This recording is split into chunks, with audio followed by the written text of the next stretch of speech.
نبدأ برقم 1 الدولة المملوكية. بيقول لك إن الدولة المملوكية قامت في مصر والشام والحجاز.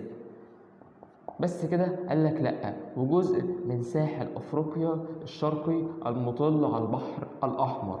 دي كانت الدولة المملوكية.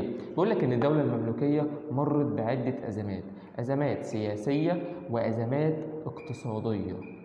فاكر في سنة تانية إعدادي في الترم التاني لما خدت إن الدولة المملوكية تدهورت اقتصاديا أو تدهورت أحوال الدولة المملوكية اقتصاديا بسبب اكتشاف طريق رأس الرجاء الصالح؟ يبقى احنا كده فاكرين إن الدولة المملوكية مرت بأزمات اقتصادية بسبب اكتشاف إيه؟ ممتاز، طريق رأس الرجاء الصالح. ده رقم 1.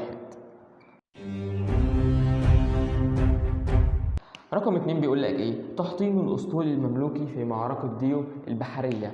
الدولة المملوكية كانت مشتركة في